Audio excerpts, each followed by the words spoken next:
महिला की नींद खुली तो उसने खुद को एक घोड़े से बंधा हुआ पाया। उसने जल्दी से अपने प्रेमी से, जिसे वह सिर्फ 5 मिनट से जानती थी, पूछा कि क्या हो रहा है।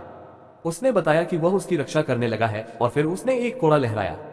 पता चला कि अभी आधे दिन पहले ही युवाओं का एक समूह एक अनजान गांव में पहुंचा था। गांव के मुखिया ने उनका गर्मजोशी से स्वागत किया था और गांव की सुंदरियों को उनकी मदद के लिए आमंत्रित किया था। इतने बड़े दल को देखकर युवाओं ने सोचा कि उनकी रात सुखद होगी, पर उन्हें इस बात का अंदाजा नहीं था कि वे एक नरभक्षी के जाल में फंस गए हैं। खैर, देर रात गांव की विधवा वांग आई जिया शुआई से दिल खोलकर बात करना चाहती थी। दोनों ने झटपट एक दूसरे को देखा और तैयारियां शुरू कर दी। उस आदमी को क्या पता था कि उसे एक अविस्मरणीय रात का अनुभव होने वाला है। बातचीत से पहले विधवा ने कहा कि वह उसके साथ एक खेल खेलना चाहती है और यूं ही एक पानी का पाइप उठाकर उसके मुंह में ठूंस दिया।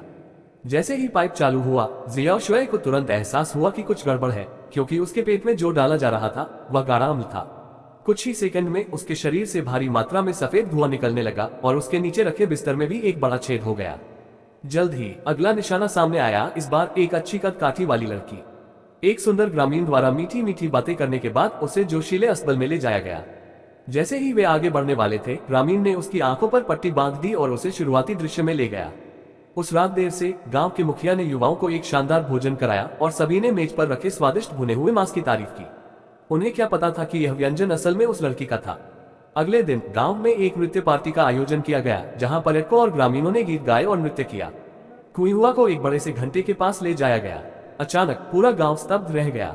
कुइहुआ कुछ हैरान हुआ और पूछने ही वाला था कि क्या हो रहा है, तभी ग्रामीणों ने अपने छाते खोल दिए। जैसे ही बुढ़िया ने रस्सियां ढीली की, 10,000 टन वजनी एक विशाल घंटा आसमान से गिरा, जिससे लड़की के टुकड़े टुकड़े हो गए। मंच के नीचे खड़े ग्रामीण खुशी से झूम उठे। यह दृश्य देखकर उसके बगल में खड़ा आदमी डर गया, जो भाग गया, लेकिन ग्रामीणों ने उसे पकड़ लिया और मेज से जकड़ दिया। ग्रामीणों के जयकारों के बीच 2 लड़कियां, जिनके हाथ में 100 मीटर लंबा लोहे का कटार था, उस आदमी के पीछे आई, उसे उसके गुदा पर निशाना बनाया और तेजी से धक्के मारने लगी।